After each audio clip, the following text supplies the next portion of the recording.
The yellow gave it away before Marlene Dawson said a single word about dinner. She'd called me on a Tuesday in May, the first time I'd heard her voice in 5 years, and I almost let it ring out because I didn't recognize the number. Something made me pick up anyway. "Ryan, honey," she said, easy as anything. Like the half a decade of silence between us was a long weekend she'd just gotten back from. The kitchen's looking tired, and I can't ask just anybody into that room. You know I can't. She named a color a soft, buttery yellow, the kind that looks like morning light gone and pooled on a wall, and told me she'd pay me proper and didn't want to hear one word out of me about a discount. I should have said no. Any man with sense would have found a reason. But she had a way of talking to me like I still belonged to her, and 5 years of staying away hadn't burned that out of either of us, so I told her I'd come Saturday. And she said good. And that was that. I drove out that morning with a gallon of the closest match I could find at the store on Route 9 and a stomach full of gravel. The house looked the same, and it didn't. The hostas had spread along the front walk. Walt's truck was gone from the side yard, which I'd known and still wasn't ready for. The porch swing hung where he'd hung it. Marlene opened the screen door before I made the top step smaller than I remembered, her hair gone fully gray now, and she looked at me a beat too long before she said, "There he is," and reached up and pulled me down into a hug that undid something I'd been holding shut for a long time. Inside, the kitchen was a museum of everything I'd lost. The pencil marks were still on the doorframe to the back hall. Soft with age, but there, Emily, age 6. Emily, age 9.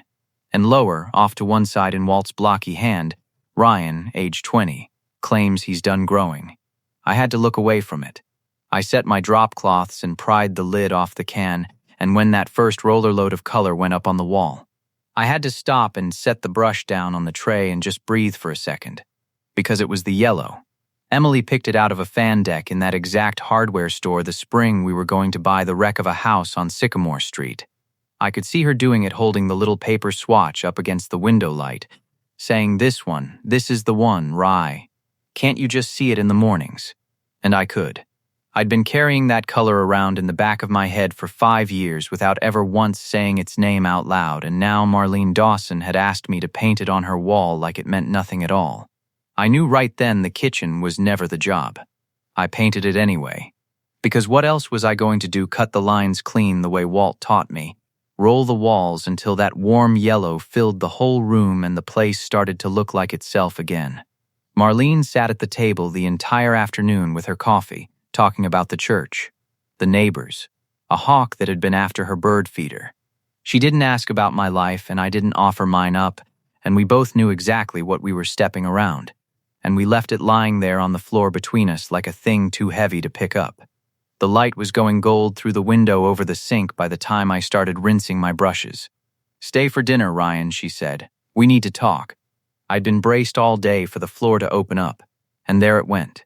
Walt Dawson taught me everything I know about a paintbrush and most of what I know about being a person, and I came to him with nothing. I never had a family worth the name. My mother did her best for a while and then stopped, and I spent the back half of my childhood in other people's houses, learning early that the safest thing a kid can be is no trouble quiet, useful, easy to forget. I aged out at 18 with a duffel bag and a truck that ran when it felt like it, and I drifted into painting because a foreman took a chance on a kid who showed up on time. That's how at 20 I ended up on a crew under Walt. He was a big man with a big laugh and an opinion about everything from primer to the Browns, and under all the noise of him ran a streak of plain decency a mile wide. He took one look at me that first week too thin, watchful, sleeping in my truck more nights than I'd admit to, and he started bringing 2 lunches to work. Never said a thing about it. Just set the second one down next to me on the tailgate like it had always been mine. After a couple months of that, he leaned over one day and said his wife always made too much supper and it was a sin to let food go to waste, and would I come eat at his table before it spoiled. That table was in this kitchen. The first Sunday I sat down at it, I didn't know where to put my hands. Marlene set a plate in front of me piled too high and said, "You eat all of that, your skin and bone." And Walt said, "Leave the boy alone, Marl, let him breathe." And then immediately started telling me a 40-minute story about a man who'd tried to paint his own house in August and passed out in his own hedge. I laughed so hard I forgot to be scared. By the time the pie came out, I'd stopped sitting like a man waiting to be asked to leave. I never really left after that. I was there most Sundays for 4 years.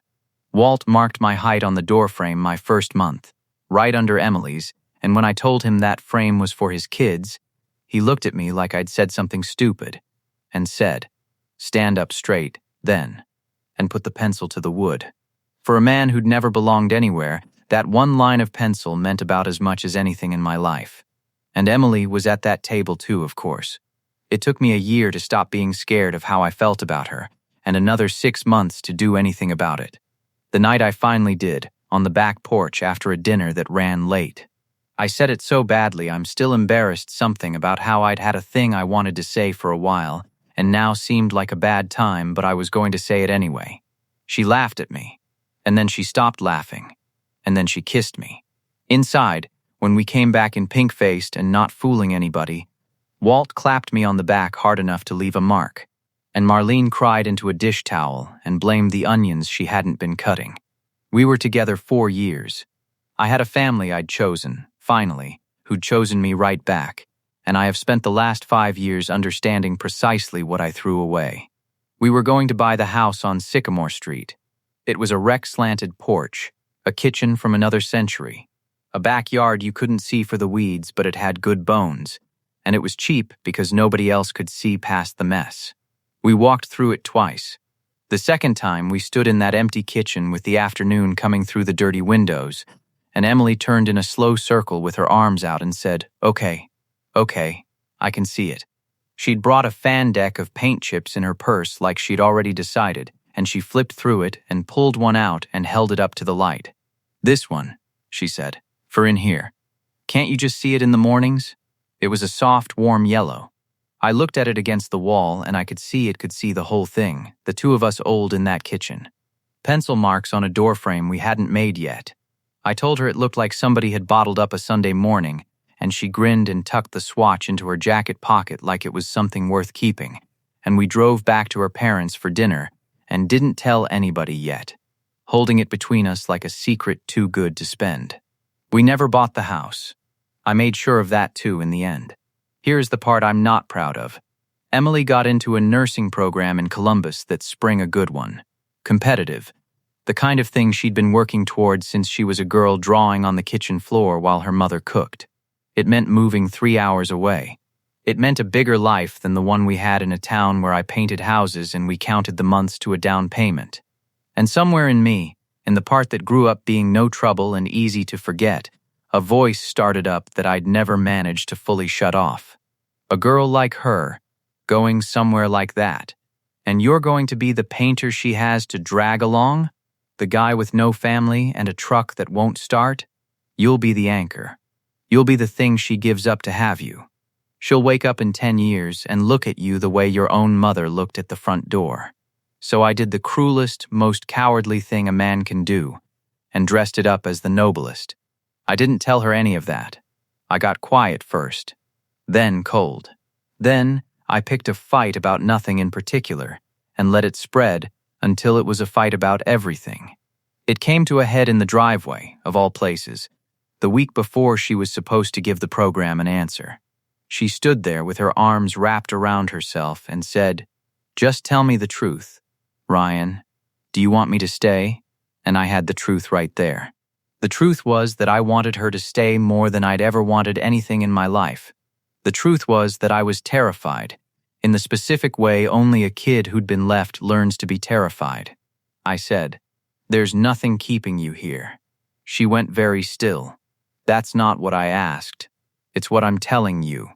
I made my voice flat and mean, the voice I'd practiced on the world for years before I met her. "Go to Columbus, Emily. Don't make this into something it isn't." I watched it land. I watched her decide to believe me, because I'd made it impossible not to. She didn't cry in front of me. She just nodded, once, the way you nod when somebody confirms the worst thing you suspected, and she got in her car and drove off. And I stood in that driveway and told myself I'd just done the bravest, kindest thing of my life. She went to Columbus. We didn't speak. I told myself for years that letting her go was the finest thing I ever did. It is astonishing what a man can talk himself into when the truth would require him to actually feel something. I didn't only lose Emily. That's the part you don't think about while you're busy being noble. You can't stay close to a family after you've broken their daughter's heart, especially when you did it with your eyes open. The Sunday dinners stopped. Marlene's name slid out of my phone. The doorframe with my height on it became a thing in a house I no longer had any right to walk into. I'd given up a girl, and the bill came due as a whole family, the only one I'd ever had. Walt got sick about 2 years after Emily left. His lungs. By the time the news reached me, the slow way news travels in a small town, it was already bad. I didn't go see him, because I didn't know if I was allowed, and not knowing felt like its own answer. He died 3 years ago this past winter. I went to the funeral and stood in the back in a borrowed jacket, and I left before the lunch, because the lunch was for family, and I'd spent a perfectly good fight making sure I wasn't that anymore. From the back of the church I could see Marlene's shoulders and the back of Emily's head, 3 hours and 5 years away from me, close enough to touch, and gone for good. I never got to tell the man who taught me how to be a person that he'd been the closest thing to a father I ever had. I just watched them carry him out, and then I drove home to an apartment over the hardware store with nothing on the walls.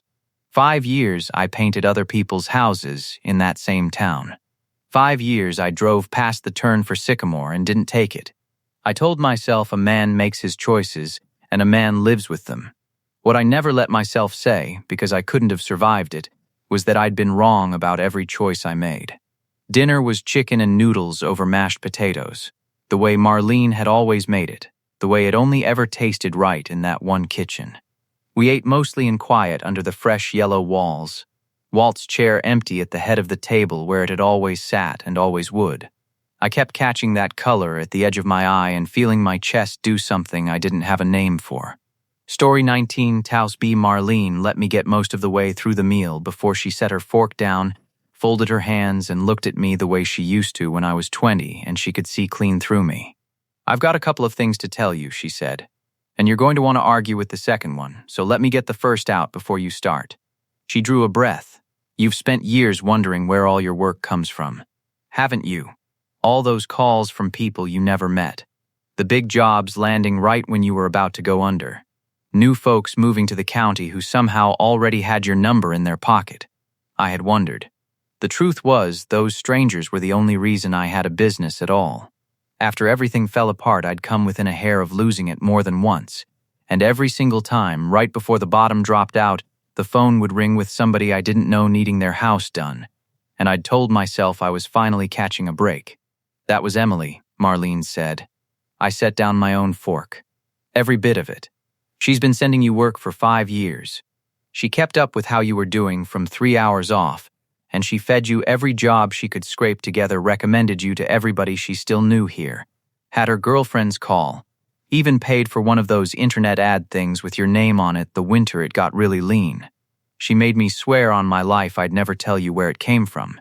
She said, 'Mama, if he finds out it's me, he'll stop taking the work. You know how he is.'" Marlene's eyes filled. "She also made me promise I'd never call you. Not once. So understand me tonight, I am breaking 2 solemn promises to my own daughter, and I would do it again twice." The kitchen was very quiet. Out on the road, a dog barked at nothing. I sat there and thought of every lucky phone call of the last 5 years, every job that fell in my lap at the exact moment I needed it, and I understood that the woman I'd spent half a decade certain must hate me had been quietly keeping me alive the whole time, from 3 hours away, with her name scrubbed off it so my pride wouldn't get in the way. "She didn't hate me," I said. It came out wrecked. "Ryan," Marlene said, gentle now, "she has never once hated you. Not for a day. That was your story. It was never hers. Here's the second thing," she said, "the one you'll want to fight me on." She told me she'd had a scare back in February. Her heart a bad few hours, an ambulance in the dark, a night spent staring at a hospital ceiling. She was 50 years old, and until that night, she had never once truly believed she'd run out of time. "And I lay there," she said, "thinking about your Walt. He went to his grave sorry about exactly one thing in this whole world, and it wasn't anything he ever did. It was that he watched the two of you wreck yourselves and kept saying, let them work it out, they'll come around. And then he just plain ran out of years to see it happen. Her voice caught, then steadied. I decided right there I would not do that. I am not going to lie in some bed someday still waiting on two stubborn kids to quit pretending heartbreak is the same thing as dignity. She nodded at the wall. I picked that color on purpose. I know exactly what it is. Emily told me about that house and that little paint chip years ago, crying at this very table, the Christmas after she left. Then, she said it plain. Emily's coming by tonight, Ryan. She drove in this morning to help me sort through some of Walt's things. She's bringing a pie around 7. She glanced up at the clock over the stove. She does not know you're sitting in this kitchen. And I did the thing I always do. I started deciding for everybody again. Marlene, I can't. It's been 5 years. She's built a whole life up there. She's a nurse. She's got friends, a city, all of it. Whatever she felt once, that was a long time ago, and I'm still right here, painting kitchens, living over a hardware store. I'd just be stop. She didn't raise her voice. She didn't have to. It landed like a flat hand on the table. Listen to yourself. You're doing it again. Right now, in my kitchen.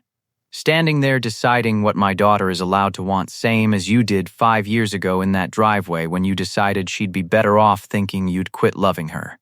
Her eyes were hard and wet at once. You keep deciding what other people get to have, Ryan. That was never your call. It wasn't then and it isn't now. You don't get to be noble with somebody else's heart. You never once did. I had nothing to say to that. Because there was nothing to say. She'd named the whole shape of my life in 3 sentences, the exact way Walt used to. She's a grown woman, Marlene said, quieter. Let her decide for herself this time. That's the only thing I'm asking of you. Let her be in the room and let her choose. Headlights swung across the yellow wall at 4 minutes to 7. I heard the car door, and then her step on the porch. I'd have known it in the dark. 5 years be damned, and then the screen door. And Emily came into the kitchen with a pie held in both hands, already talking.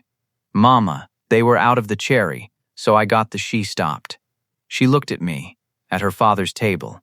She looked at the yellow walls. She looked back at me, and I watched her put it together in about 2 seconds flat the color, the dinner, the painter. Her mother sitting there with her hands folded and her chin up like a woman who had lit a fuse and had no intention of apologizing for it. You painted it that color, Emily said. Not to me, to the room, to all of it at once. She asked me to, I said, which was true, and also the smallest sliver of the truth.